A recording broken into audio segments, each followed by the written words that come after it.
हनुमत बलबीरा मंच मंगलवार है, उस दिन भी वो रिजल्ट आएगा जो इन्होंने सपने में नहीं। बहुत अच्छा।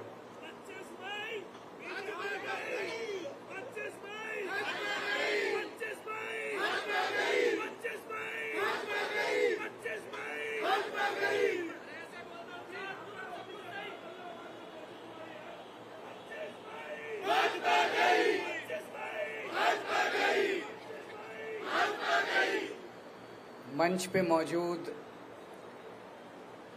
श्री गोपाल राय जी, संदीप पाठक जी, शैली ओबराय जी, आले मोहम्मद जी, दुर्गेश पाठक जी, गोयल साहब और सामने बैठे हुए मेरे सभी प्यारे काउंसलर भाइयों और बहनों, आप सब लोगों को मेरा नमस्कार, सबको मेरा प्रणाम। दोस्तों, इन्होंने जेल तो भेजा था ये सोच के कि केजरीवाल को जेल भेज देंगे और उसके बाद इनकी पार्टी बिखर जाएगी, इनके काउंसलर बिखर जाएंगे, इनके एमएलए बिखर जाएंगे, आधे एमएलए को तोड़ लेंगे, आधे काउंसलर को तोड़ लेंगे, एमसीडी में इनकी सरकार गिरा देंगे, दिल्ली में इनकी सरकार गिरा देंगे। नतीजा बिल्कुल उल्टा हुआ इनका। हम हमेशा कहते थे कि आम आदमी पार्टी पार्टी नहीं है, हम सब लोग एक परिवार हैं। रोजमर्रा की जिंदगी में वो साबित भी होता था, जिस तरह से हम एक दूसरे के सुख दुख में काम आते थे। लेकिन एक तरह से ये सबसे बड़ी विपदा आई थी जब इन्होंने मुझे गिरफ्तार किया। तो दो चीजें हो सकती थी, एक ये कि हम सारे मायूस होके इधर उधर बिखर जाते, लेकिन वो नहीं हुआ। दूसरी बात हुई, उस क्राइसिस का हमने मिलके डट के मुकाबला किया और उस क्राइसिस ने परिवार को और ज्यादा एकजुट कर दिया, इकट्ठा कर दिया। जिस मकसद से उन्होंने जेल में डाला था उसका बिल्कुल उल्टा हो गया। जितनी भावनाएं और जितना भावुकपन लोगों के, आप सब लोगों के बीच में था, हमारे पदाधिकारियों में, काउंसलर्स में, वॉलंटियर्स में, विधायकों में, उस इमोशंस ने सबको, परिवार को एकजुट कर दिया। हमारे कई लोगों को इन्होंने तोड़ने की कोशिश की, काउंसलर्स को तोड़ने की कोशिश की, एमएलए को तोड़ने की कोशिश की, कोई नहीं टूटा, कोई नहीं टूटा। पूरे देश के अंदर मिसाल खड़ी कर दी आप लोगों ने। पूरे देश में लोग कह रहे हैं कि दूसरी पार्टी वाले तो यूं टूट जाते हैं। कई लोग तो ऐसे हैं, कई जगह से खबर आ रही है कि फलानी पार्टी के चुनाव के पहले ही छोड़ के उधर चले गए। हमारे वाले पूरी कोशिश के बावजूद न पैसे से बिकते, न ईडी के डर से छूटते, कोई तो तोड़ ही नहीं सकता हमारे वालों को। इसके लिए मैं आप सब लोगों का बधाई देना चाहता हूं और पूरे देश को गर्व है आप हमारे नेतृत्व के ऊपर, हमारे काउंसलर्स, हमारे एमएलए, सबके ऊपर। जैसे कहा जाता है ना कि यदा, गीता में लिखा, यदा यदा ही धर्मस्य ग्लानिर्भवति भारत। जब जब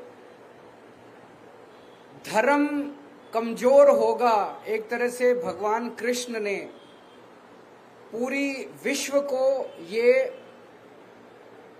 विश्वास दिया है कि मायूस होने की जरूरत नहीं है, मैं हूं। भगवान ये कह रहे हैं, मैं हूं भगवान।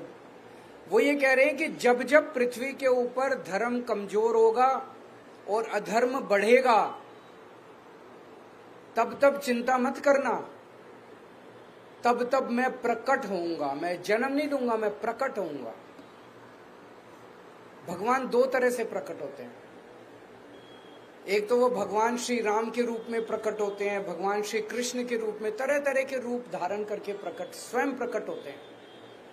और दूसरा वो परिस्थितियों के तौर पे प्रकट होते हैं। परिस्थितियां ऐसी पैदा कर देते हैं कि आपको अपने आंखों से भगवान दिखाई नहीं देते, लेकिन आपको अचानक लगता है ये कुछ तो हो रहा है, कुछ तो हो रहा है कि सब कुछ ठीक होने लग गया है। जैसा भी कई लोगों ने आपने कहा कि 3 महीने पहले तक ये लगता था यार इनकी तो 400 से ज्यादा ही सीट आएंगी, किसी को उम्मीद नहीं थी, सबको लगता था हाँ यार 400 सीट आएंगी, इनकी तो 400 सीट आएंगी। अचानक 3 महीने में इतनी सारी घटनाएं घट गई, इतनी सारी घटनाएं, अपने आप बड़ी बड़ी घटनाएं घटती जा रही हैं देश के अंदर। आज शर्त इस बात की नहीं लग रही देश के अंदर कि 400 सीट आएंगी, शर्त इस बात की लग रही है कि 250 सीट आएंगी कि नहीं आएंगी इन लोगों। ये क्या है? ये चमत्कार है, ये ऊपर वाले की कृपा है, ये हनुमान जी की कृपा है, ये भगवान श्री कृष्ण ने जो गीता के अंदर उन्होंने आश्वासन दिया है पूरी कायनात को, ये उसका प्रकटीकरण है। ये आपको पता नहीं चलेगा लेकिन कुछ हो रहा है चारों तरफ।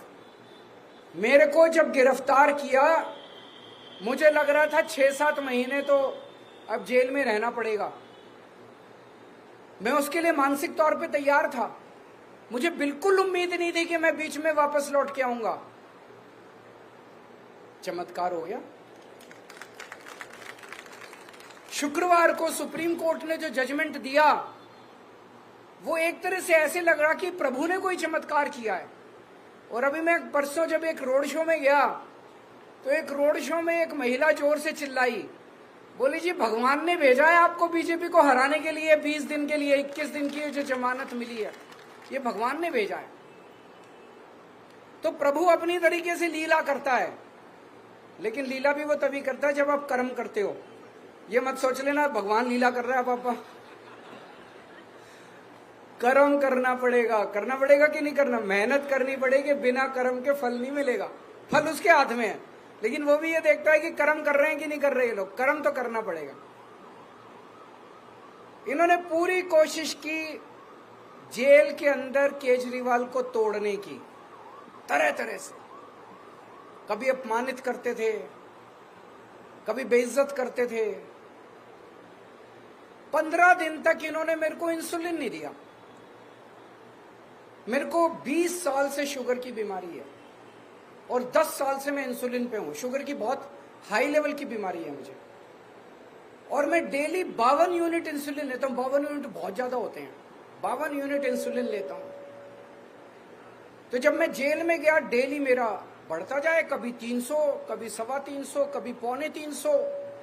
अब मुझे चिंता होने लगी, क्योंकि ज्यादा टाइम तक अगर शुगर हाई रहती है तो फिर धीरे धीरे आपकी किडनी खराब होने लग जाती है, धीरे धीरे आपका लिवर खराब होने लग जाता है और परमानेंट डैमेज हो जाता है आपके शरीर के अंदर। तो मैं बार बार डॉक्टर को बोलूं कि भाई मेरे को इंसुलिन दे दो, मेरे को, हाँ सर मॉनिटर कर रहे हैं, जरूरत होगी तो। मैंने कहा और क्या जरूरत होगी, 300 पहुंच गया, 325 पहुंच गया, और क्या।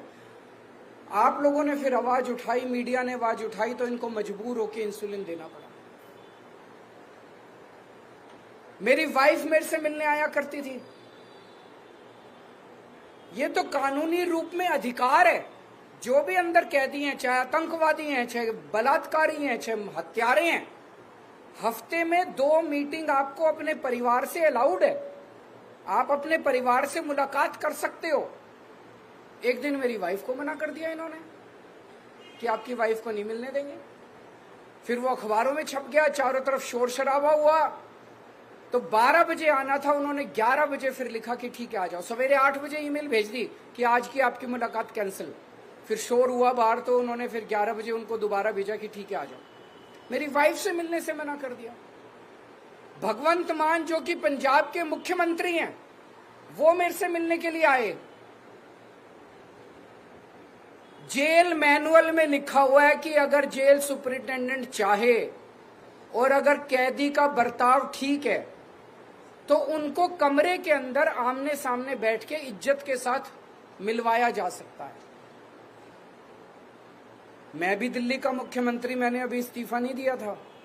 वो पंजाब के मुख्यमंत्री, उन्होंने भी चिट्ठी लिखी। पंजाब के डीजी पुलिस ने चिट्ठी लिखी कि पंजाब के मुख्यमंत्री आ रहे हैं, आप कमरे के अंदर दोनों को मिलवाने का इंतजाम। उन्होंने जाली जो जेल है, जेल की जाली जो आप पिक्चरों में देखते हो, जाली के उस पार भगवंत मान और जाली के इस पार, तो बेइज्जती कर रहे थे। और इसका मेरे को क्या फर्क पड़ता है, हम वैसे बात कर ली हमने। लेकिन उनका मकसद केवल अपमानित करना था, उनका मकसद केवल बेइज्जत करना था।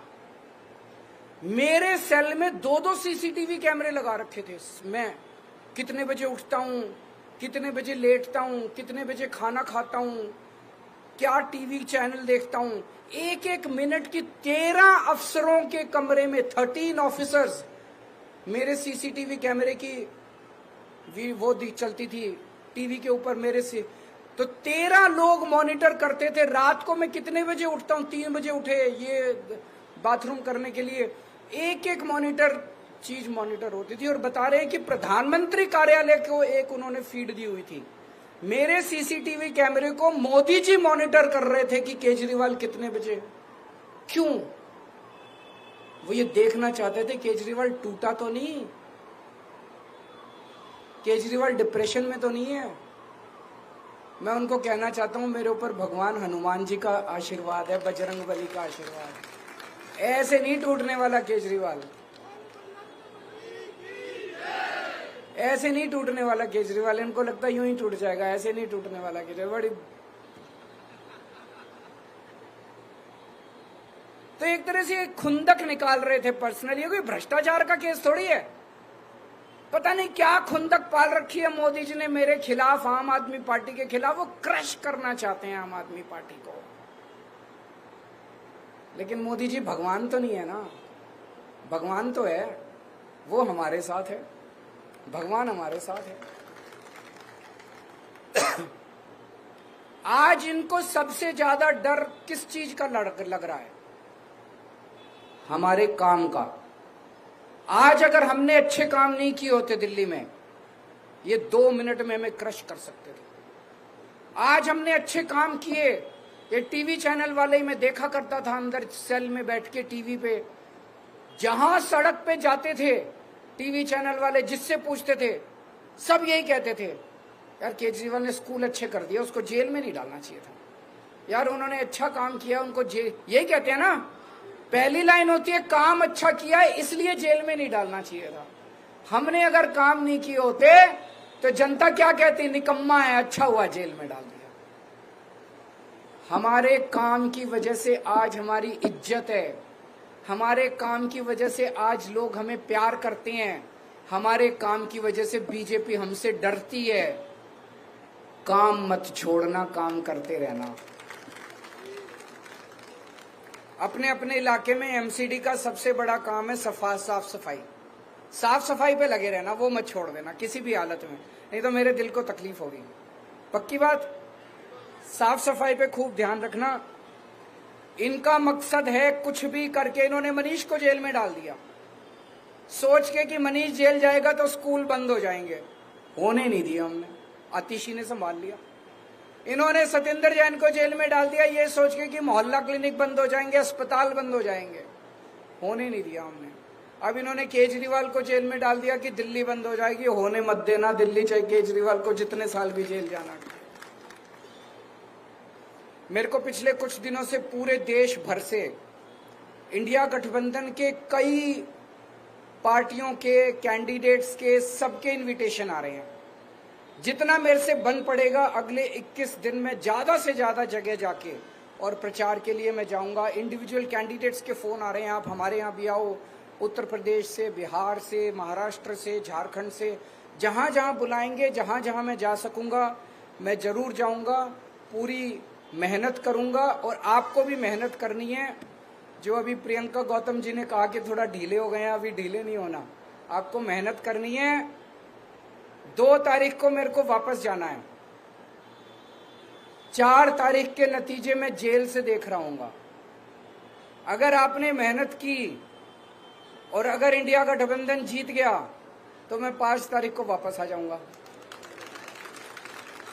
और अगर आपकी मेहनत में कमजोरी रह गई तो फिर देखो कब मिलेंगे। तो आप सब लोगों का बहुत बहुत शुक्रिया। मुझे वाकई गर्व है कि मुझे आप जैसे साथी मिले, आप जैसे लोग मिले। मेरे